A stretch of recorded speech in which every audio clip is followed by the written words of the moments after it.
सब देखने और सुनने वालों को मोहब्बत भरा सलाम। एक खबर नज़र से आज गुजरी यूनान से।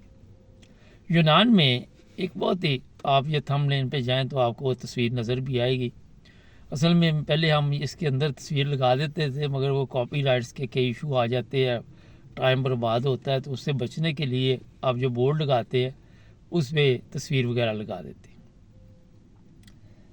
यूनान में एक लड़के का कत्ल हुआ, पाकिस्तानी लड़के का, और किया किसने है? पाकिस्तानियों ने। दो ग्रुप बने हुए थे, आपस में लड़ाई हुई और एक की जान चली गई। ये बात है, इसलिए आज मैंने ज़रूरी समझी अपने प्रोग्राम में शामिल करनी। पहली चीज़ तो ये है कि हम लोग जिस माशरे से आते हैं, जिस कल्चर से हम आते हैं, वो ऐसा एक घटिया किस्म का कल्चर है कि आप उसका अंदाज़ा नहीं लगा सकते कि आए दिन हमारे वहाँ भी इस तरह के मामलात होते हैं। हम जब यहाँ पे आ जाते हैं तो वो गंदी हरकतें जो होती हैं वो हम वहाँ पे छोड़ के नहीं आते। वो गंदी हरकतें लेके हम इन ममालिक में आ जाते हैं। लाखों रुपए खर्च करके ये जो लोग यूनान में पहुँचते हैं या यूरोप में पहुँचते हैं यहाँ की रंगीन ज़िंदगी देखने के लिए, यहाँ की पिकनिक ये देखते हैं कि किस तरह लोग मना रहे हैं, तो ये भी चाहते कि हम भी इसमें हिस्सा लें। और फिर जो यूनान तक पहुँचते हैं उनमें से अक्सर ऐसे जो बड़ी तकलीफ़ के साथ आते हैं, बाई रोड आते हैं। इनके पास पैसे पूसे इतने होते नहीं, ना इनके पास कोई अक्ल होती है इतनी ज़्यादा, ना इनके पास तालीम होती है। समझ से ये लोग, इसलिए मैं बता रहा हूँ कि कोई भी अपनी ज़िंदगी का रिस्क नहीं लेता है पैदल रास्ते से। मेरे जैसा बंदा तो नहीं बारा लेता।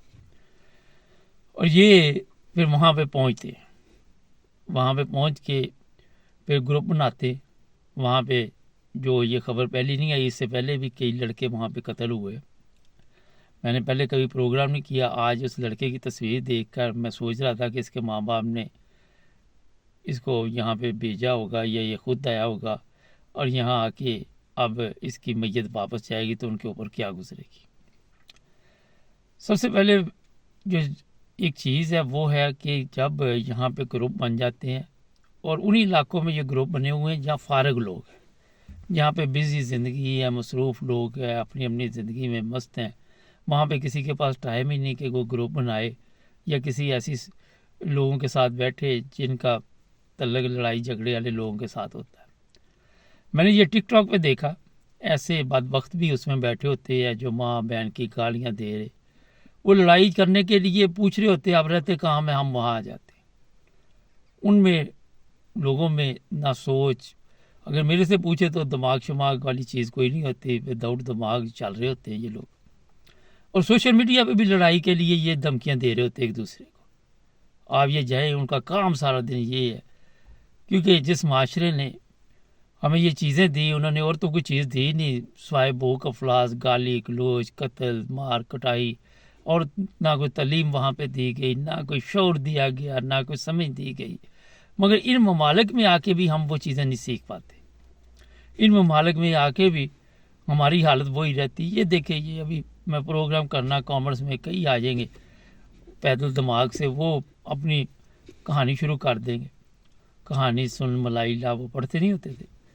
तो जनाब ये जो भी कत्ल इस तरह के होते हैं, बहुत अफसोस होता है कि एक तो हम इन ममालिक में आके तो रोज़ी रोटी के चक्कर में अगर पड़ जाएं, और फिर ये भी मैं बता दूं कि इस तरह के वाक़यात कैंपों में भी हो रहे हैं।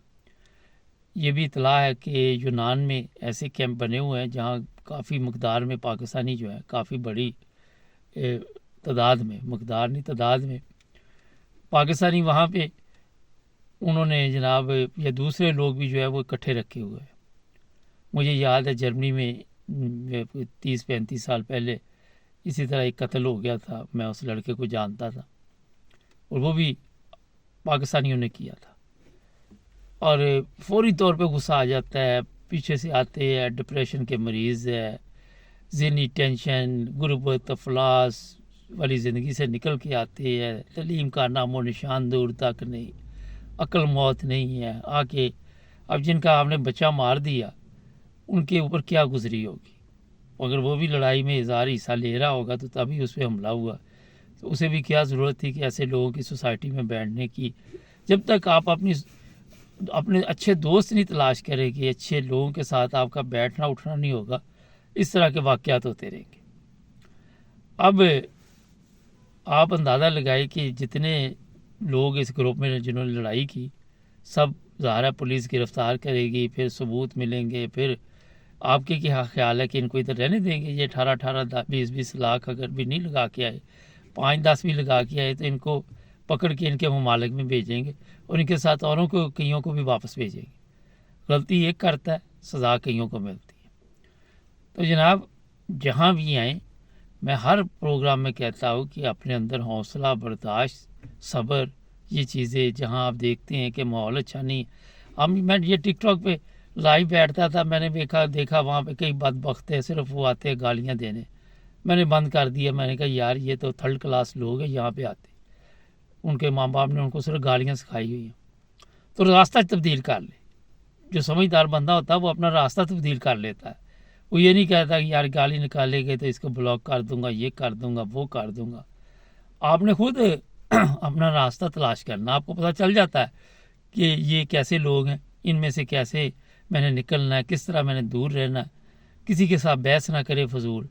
فارغ لوگ ہیں، کام ہے نہیں ہے، اور فارغ بیٹھے بیٹھے اسی وجہ سے لڑائی ہوتی ہے. یہ جرمنی میں جو لوگ رہتے ہیں ان کو پتہ ہے یہاں پہ ایک کرائے سے دوسری میں نہیں جانے دیتے. پہلے ہوتا ایسے تھا، پتہ نہیں اب بھی ایسے ہو. سیاسی پناہ کو وہ گروپ بن کے چلے جاتے تھے لڑائی کرنے ایک دوسرے کے ساتھ. انہوں نے پھر کہا کہ جناب یہ جس جگہ ہے وہاں پہ رہیں گے. تو جناب جذباتی اور غصہ اور جناب وہاں پہ میں فلاں ذات کا ہوں، میں فلاں ہوں، میں فلاں ہوں، میرے میں اتنی آکڑ ہے. اب بھی اتنی آکڑ ہے تو اپنے ملک میں رہنا تھا. ان کے ممالک میں آ کے بھی آپ نے وہی کام کیوں شروع کیے ہوئے؟ اور بڑی گرفتاریاں اب وہاں پہ ہوئی ہیں. کتنے دن بعد یہ فیصلہ آئے گا، کب یہ چیزیں آئیں گی، یہ بھی آپ کو بتا دیں گے جب وقت کے ساتھ ساتھ پتہ چلے گا. تو پروگراموں کا مقصد ہمارا یہ ہوتا ہے کہ کچھ نہ کچھ سبق حاصل کریں، کچھ نہ کچھ سیکھیں ہم یہاں پہ آ کے. کوئی بندہ بھی آپ کے اوپر اگر آپ کو پتہ چل رہا ہے کہ اس طرح کوئی لڑائی جھگڑے والا پروگرام بنا کے بیٹھا ہوا ہے، تو آپ اس سے فوری طور پہ دور ہو جائیں. اگر وہ غصے میں ہے، اس کو کہ یار ہم یہاں پہ آئے ہوئے ہیں، یہ پردیس ہے، پیسے کمانے آئے ہوئے ہیں، اگر میرے سے کوئی غلطی ہوگی میں معافی تمہارے سے چاہتا ہوں یار. کیونکہ معاملات وہیں پہ بڑھتے ہیں جہاں پہ جہالت ہو، اور جہالت میں تو ہمارا آپ کو پتہ ہے نمبر 1 ہے پوری دنیا میں. مقابلہ نہیں ہمارا. میں تو سمجھتا تھا افریقن غصے میں، عربی غصے میں، مگر ہمارے لوگ بھی کسی سے کام نہیں.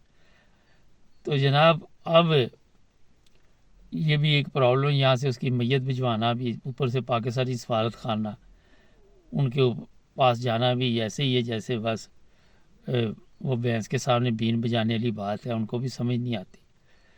پچھلے دنوں ایک میں نے اسی طرح کا دیکھا تھا کیس. وہ کہتا ہے وہ جنازہ بھیجنے کے لیے، میت بھیجنے کے لیے بھی کھجل خراب کرتے ہیں، کیونکہ وہ بھی پتہ ہے 2 نمبر لوگ آ کے بیٹھے ہوتے ہیں سفارت خانے میں، سفارشی وغیرہ. کوئی احساس نہیں ہوتا، کوئی ان کے دلوں میں یہ رحم وغیرہ والی چیز نہیں ہوتی. اس لیے باتیں میں کڑوی کرتا ہوں، کیونکہ سچ بولے گے یا پھر جھوٹ بولے گے، 2 ہی چیزیں ہوتی، تو درمیان والا راستہ ہم اختیار نہیں کر سکتے. تو جناب یہ چیزیں جو آج آپ کو بتائی ہیں، اس سے آپ اپنا دفاع کریں، اپنا سبق حاصل کریں. سبسکرائب کر لیں چینل کو، جڑے رہے ہمارے ساتھ. کچھ نہ کچھ فائدہ ہوتا ہوگا آپ کو ان پروگراموں کا. ہم تو ہر موضوع پہ پروگرام کرتے ہیں. اپنا خیال رکھیں، ایسی محفل سے دور رہیں. اللہ حافظ.